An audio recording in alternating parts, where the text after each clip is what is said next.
Oi, gente! Nós somos alunos da Unifagoc, eu sou a Melissa. Eu sou a Mariana. Rafaela. Gabriela. Jaine. Lívia. A gente está fazendo uma matéria que é microbiologia e hoje a gente vai estar fazendo uma videoaula sobre bactérias. Esperamos que vocês gostem.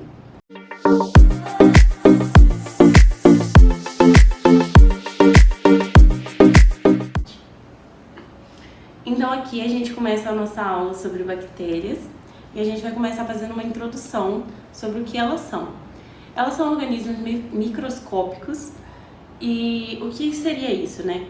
Elas são organismos que só podem ser vistos através de um microscópio, a gente não consegue enxergar elas por olho nu. Então só com a ajuda de um microscópio que a gente consegue enxergar.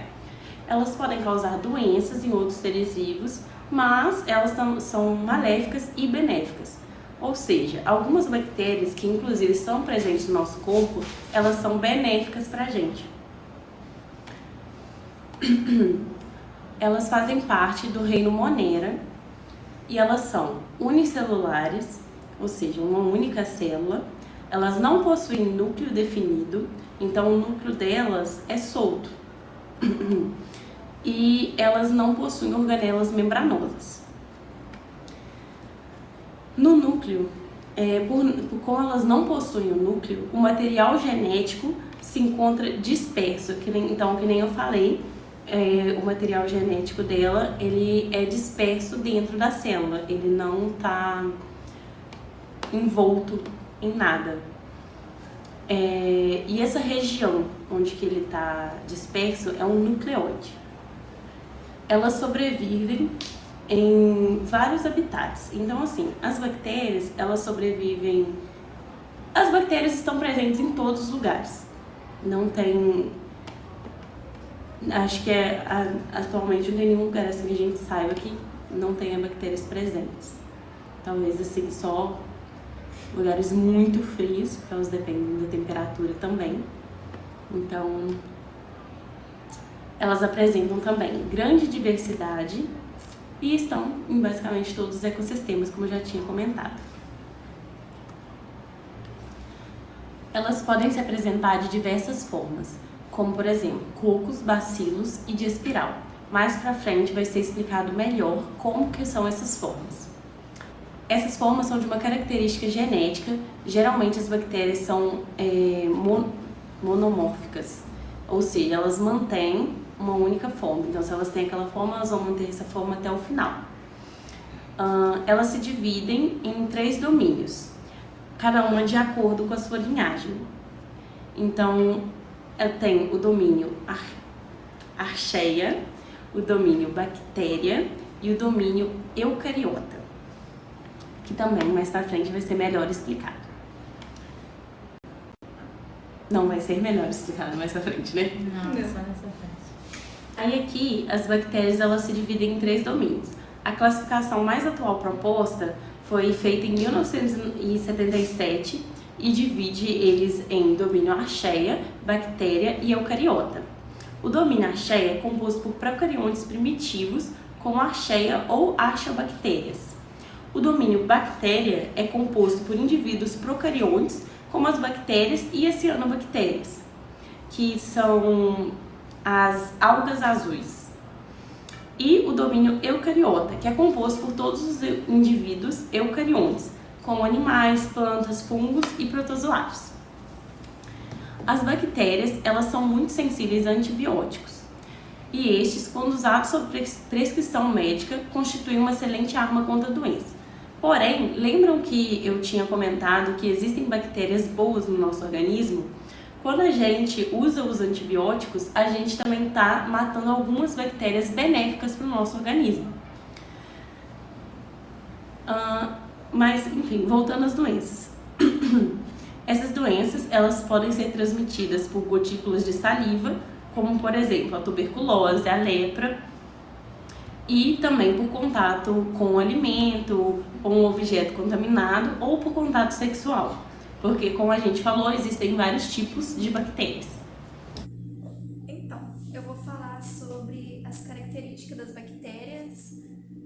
Primeiramente, o material genético, que é o DNA, ou que é o ácido desoxirribonucleico, se encontra disperso no citoplasma. Algumas espécies podem apresentar estruturas com funções específicas, como, por exemplo, flagelos pares para se movimentarem ou fimbrias para se aderir ao substrato. Contendo uma estrutura simples, as bactérias podem viver em ambiente, pode ser com temperatura alta, temperatura baixa. Basicamente, as bactérias, tem bactéria em todo lugar. As que se encontram em temperaturas mais altas recebem o nome de termodúricas, e as que conseguem sobreviver em temperaturas mais baixas são chamadas de psicrófilos.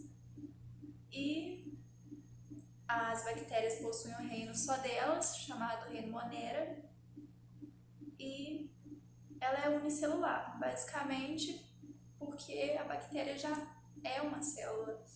Elas podem ser autótrofas ou heterotróficas, que basicamente autótrofas são as que podem produzir o seu próprio alimento, e um exemplo disso é a cianobactéria, que produz a fotossíntese, e heterotróficas é que não conseguem produzir seu próprio alimento. Aí elas se alimentam de material orgânico do próprio ambiente. Elas podem ser localizadas em colônias ou isoladas, podem ser procariontes, então elas não possuem núcleo e nem organela. Elas são assexuadas, aí elas duplicam o seu material genético e vai produzir duas células com o mesmo número de DNA. E também em condições adversas, que são desfavoráveis a elas, elas criam esporos. E é isso. Agora eu vou falar sobre os esporos. Um esporo é quando ocorre a perda de água, aí vai formar uma camada dura, uma parede grossa, em torno do citoplasma. E aqui, as bactérias, quando se encontram em forma de esporos, conseguem suspender completamente a sua atividade metabólica e conseguem sobreviver a situações diversas, como eu já tinha falado. E o processo de formação do esporo é chamado de esporulação ou esporogênese. Um esporo são pequenas estruturas produzidas pelas bactérias, como vocês podem ver aqui nessa imagem. Por que os esporos são um problema? Bom, eles são um grande problema para a indústria alimentícia e para a própria medicina, pois são resistentes ao calor e à esterilização química. Então, os esporos bacterianos são um grande problema para a medicina e para a indústria alimentícia, pois são resistentes ao calor e à esterilização química. O ideal para combater os esporos é a esterilização de autoclave, que consiste no uso de temperaturas a 120 graus. E por que eles são um problema? Porque eles são tóxicos e mesmo se ingerido em pouca quantidade, eles podem causar envenenamento grave em pouco tempo. E é isso. Vou começar a falar sobre a estrutura. A célula bacteriana apresenta várias estruturas. Algumas estão presentes apenas em determinadas espécies, enquanto as outras são essenciais e, portanto, encontradas em todas as bactérias. Membrana citoplasmática bacteriana é uma estrutura vital para a célula, pois forma uma barreira responsável pela separação do meio interno e externo da célula. Ela é responsável por transporte de solutos, produto de energia, biossíntese de enzimas e outras macromoléculas, e duplicação do DNA, secreção de enzimas e outras toxinas. Cápsula. Muitas bactérias apresentam externamente a parede celular, uma camada vicosa denominada cápsula. A cápsula constitui um dos antígenos de superfície da bactéria e está relacionada com a virulência da bactéria, uma vez que a cápsula confere a resistência à fagocitose. Flagelo é uma estrutura de uma célula procariota. Ela confere o movimento à célula e apresenta-se inaugurando a membrana plasmática e a parede celular com uma estrutura denominada corpo basal. Citoplasma é um conteúdo celular bacteriano, onde há milhares de ribossomos, grânulos de reserva, mesossomo, cromossomo e plasmídio. São menores que o DNA cromossômico. Os ribossomos estão espalhados no interior da célula e conferem uma aparência granular ao citoplasma. Grânulos. As células procarióticas não apresentam vácuos, porém pode acumular as substâncias da reserva sob a forma de grânulos de reserva. Mesossomos são invaginações da membrana celular, que tanto pode ser simples dobras como estruturas tubulares ou vesiculares. As diversas funções têm sido atribuídas ao mesossomos, tais como papel na visão celular e na respiração. O cromossomos, as bactérias apresentam um cromossomo circular, que é constituído por uma única molécula de célula. O cromossomo bacteriano contém todas as informações necessárias à sobrevivência da célula e é capaz de autorreplicação. O plasmídio são bactérias menores de DNA, também circulares. Esses elementos extra-cromossomos são denominados por plasmídio. São autônomos e são capazes de autoduplicação, independente da replicação do cromossomo, e pode existir em número variável no citoplasma bacteriano. O esporo é uma célula formada no interior da célula vegetativa, altamente resistente ao calor, dessecação e outros agentes físicos e químicos. Eles são capazes de permanecer em estado latente por longos períodos e de germinar dando início a nova célula vegetativa. E a esporulação tem início quando os nutrientes bacterianos se tornam escassos, geralmente pela falta de fontes de carbono e nitrogênio. Nucleóide consiste em uma única grande molécula de DNA com proteínas associadas, sem delimitação por membrana, portanto não é um verdadeiro núcleo e o seu tamanho varia de espécie para espécie. Piliofibras são apêndices filamentosos menores, mais curtos e mais numerosos que os flagelos e que não formam ondas regulares. Elas são encontradas tanto nas espécies móveis como nas imóveis e, portanto, não desempenham um papel relativo à mobilidade. Podem funcionar como sítios de adsorção de vírus bacterianos, como mecanismo de ardência às superfícies e como porta de entrada de material genético durante a conjugação bacteriana. Então, agora eu vou dar continuidade à estrutura, falando um pouco sobre a parede celular. A parede celular é uma estrutura complexa e semi-rígida formada por peptídeo glicano, que são polissacarídeos ligados ao aminoácido. E essa parede celular, ela envolve a membrana citoplasmática e é responsável também tem como função prevenir a ruptura das células bacterianas. E serve também como uma âncora, uma coragem de flagelos. E também, quanto à constituição da parede celular, ela pode ser dividida em dois grupos, o que seria as bactérias gram-negativa e as gram-positiva. O que diferencia no caso essas bactérias, seria o número de peptídeo presente nessas células, que no caso da bactéria gram-negativa, ela possui uma camada mais delgada, uma camada fina desses peptídeos, enquanto a gram-positiva já é uma camada mais densa. Então agora eu vou falar um pouco sobre a classificação. A classificação se dá devido às formas que essas bactérias possuem, as células dessa bactéria têm. Elas são divididas em 4: coco, bacilos, vibrião e espiral. O cocos eles apresentam forma esférica e geralmente eles são encontrados de forma agregada: streptococcus, diplococos. O bacilos tem a forma de bastonetes e tem como exemplo os lactobacilos, que está presente no intestino, que é responsável pela flora intestinal da gente.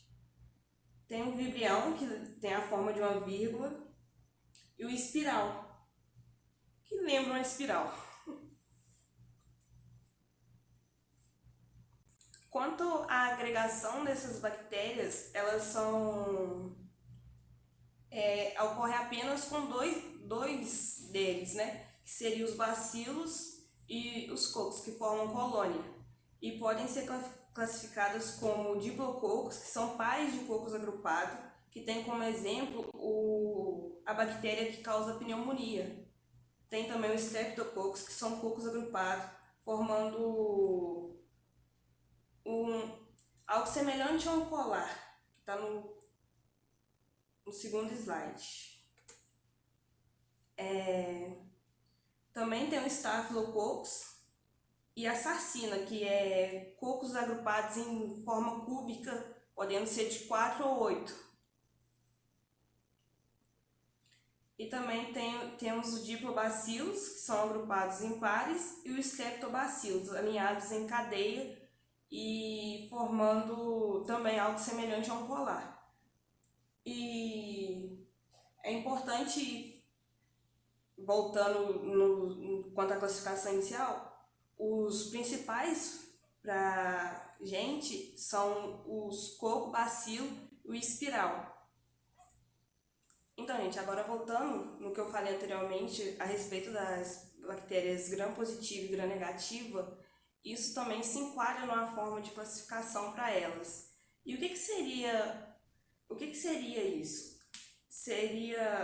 Como seria essa classificação? Na verdade, é um método usado de coloração, o método Gram, onde é adicionado uma espécie de corante e a bactéria gram-positiva, elas, por ter uma camada mais densa, elas absorvem aquele corante, então elas mudam de cor e geralmente passam até uma cor violeta ou azulado, assim, enquanto as bactérias gram-negativas, elas não absorvem esse corante. E é importante saber isso porque, no caso dos estudos, porque a bactéria gram-positiva, elas são resistentes à penicilina e à sulfa. Então, na hora de fazer tratamento de doenças, essas coisas, é importante que tenha esse conhecimento de qual bactéria se está combatendo ali. Bom, eu vou falar agora sobre o cultivo bacteriano. O cultivo bacteriano nada mais é do que o cultivo de micro-organismos, e esses micro-organismos vão ser estudados no laboratório. Os micro-organismos necessitam de obter nutrientes necessários para se desenvolver, para que a gente obtenha um resultado. E para que eles tenham esses nutrientes, eles são criados no meio de cultura. O meio de cultura, ele fornece os nutrientes necessários para que ele se desenvolva, dá as condições de oxigênio, pH, e assim eles vivem de maneira adequada, eles se desenvolvem. Aqui tem uma imagem. Essa imagem é exatamente o cultivo. Ela está numa placa de Petri, que é a base para que faça esse estudo. E essa placa está com o resultado final já, que são os fungos, as colônias de bactérias, que são várias bactérias reunidas. E eu vou explicar mais à frente como que é esse passo a passo, só que o resultado final é exatamente esse daí. E aí vai depender do que você está procurando para achar. Como eu falei, o meio de cultura é uma mistura de nutrientes necessários para que esses micro-organismos se desenvolvam. Cada espécie de bactéria, ela cresce e sobrevive em temperaturas distintas. Então, cada uma necessita de uma temperatura para que ela entre numa faixa característica. Aqui são dois exemplos, em uma temperatura A primeira aqui e a segunda em outra temperatura, então elas se desenvolvem de maneira diferente. Aí agora eu vou falar das exigências atmosféricas, porque para que esses micro-organismos se desenvolvam, depende de gases, que é o oxigênio e o dióxido de carbono. O oxigênio, ele livre, ele pode ter três tipos de bactérias que elas se desenvolvem. Aeróbias, que elas crescem na presença de oxigênio livre, anaeróbias, que elas crescem na ausência de oxigênio livre, e bactérias anaeróbias facultativas, que aí ela cresce tanto com a presença ou a ausência, independente disso ela vai se desenvolver. Aí aqui eu tenho duas imagens dela, essa toda branquinha e essa daqui já é umas colônias amarelinhas. Aí agora eu vou falar quanto à acidez e alcalinidade. Para fazer o desenvolvimento, ela precisa de um pH certo, um pH necessário. Esse pH, ele ajuda no crescimento e ele se localiza entre 6,5 e 7,5. E as variações mínimas e máximas para grande maioria das espécies é de 4 a 9. Aí aqui eu tenho mais uma imagem ilustrativa. E agora eu vou falar para vocês do passo a passo do cultivo bacteriano. Nós fizemos uma aula prática de cultivo bacteriano aqui na FAGOC. Aí fizemos exatamente o cultivo desde o início até obter um resultado final. Vou falar para vocês os materiais que são usados para o cultivo bacteriano. Placa de Petri, que é a primeira que eu mostrei na imagem para vocês, é aquela placa transparente. Agar, suave, incubadora, cotonete e a autoclave. A autoclave ela é 100% necessária para que seja esterilizado o material. A prática em si, a gente usou ela desde o início. Cada um escolhia um objeto que queria passar o suave e aí desse suave a gente ia tirar o micro-organismo para ver o que estava presente ali. Primeiro a gente pegava a placa de Petri e identificava o que a gente estava fazendo e quem somos nós. Aí eu colocava meu nome e os lugares que eu passei. Eu, Mariana, passei na unha e no óculos.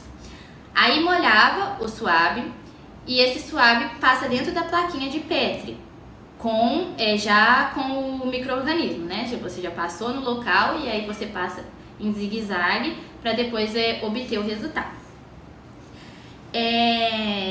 Depois que a gente passou o suave direitinho, fecha a placa, entregamos ela e levamos para a incubadora. Aí voltamos só em outro dia. Aí no outro dia fomos ver os resultados e aí os resultados basicamente pegamos a placa e colocamos na lupa, que aí fica mais claro e visível da gente observar. Acendemos a luzinha e lá estava nítido, tantas colônias, fungos, todos os tipos de bactérias. Então, gente, agora eu vou falar sobre reprodução e crescimento. A reprodução e crescimento, ela pode ser variada em duas formas, assexuada e sexuada. A assexuada consiste sem ter o contato de duas células. Ela pode ser binária ou esporulação. A binária nada mais é do que a duplicação do material. A célula se enche tanto que ela acaba se dividindo em duas. O seu material genético não se muda e ambas terão a mesma quantidade e as mesmas funções.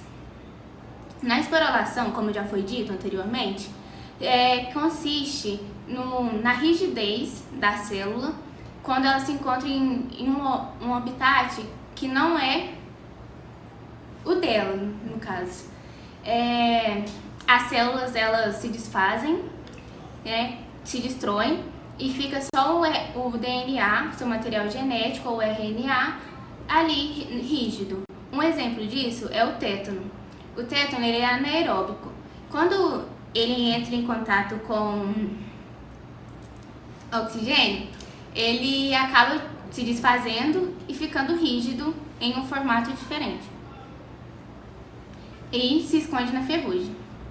Agora eu vou falar sobre as sexuadas.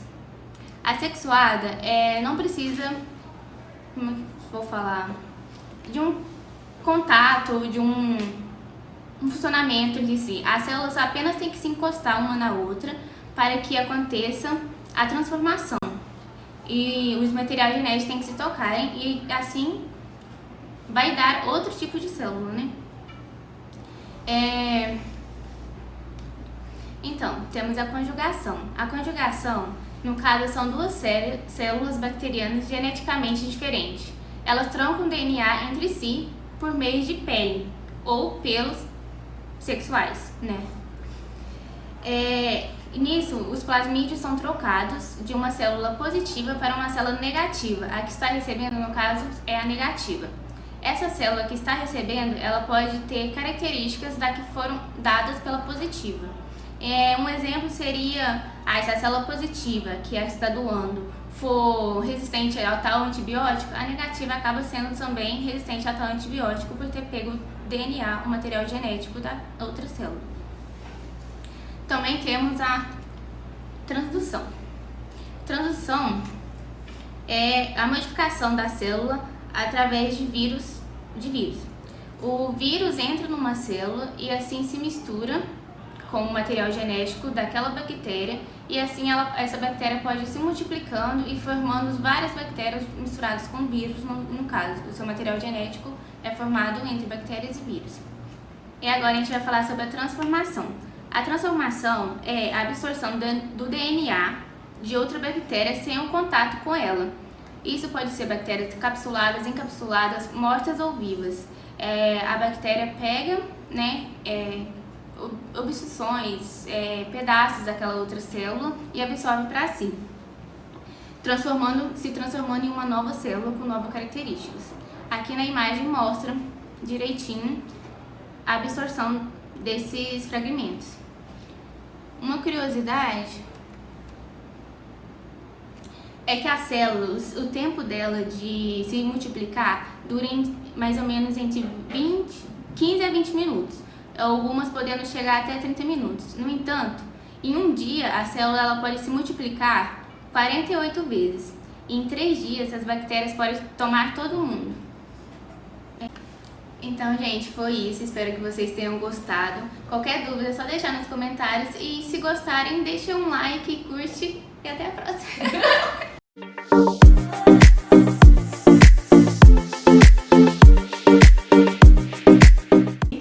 Oi, gente! Nós somos alunas da Unifagoc. Eu sou a Melissa. Desculpa.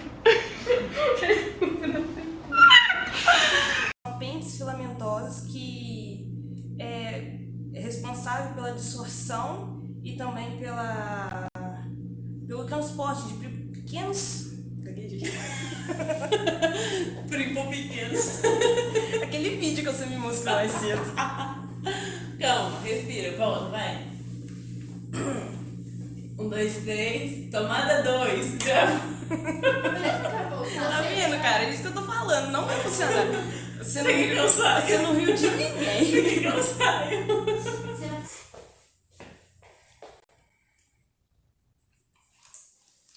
Por que tá colocando a folha em cima do fio? Esse negócio de desconectar com você. Vou te dar na cabeça. Eu sei, você pode. Você tem trabalho Tóxicos, né? Se ingeridos mesmo em pouca quantidade, porque corta essa parte.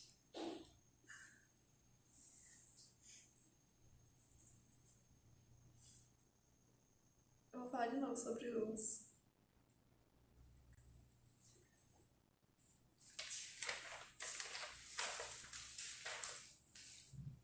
Então, esse meio de cultura, ele passa os nutrientes, oxigênio... Parou? Não, amiga, só mudei só. Mas não pode mudar, eu vou falar da imagem ainda. Dessa daqui. Você quer mudar o slide? Pode ser? É só você apertar na Nossa, eu setinha. não tô tendo coordenação.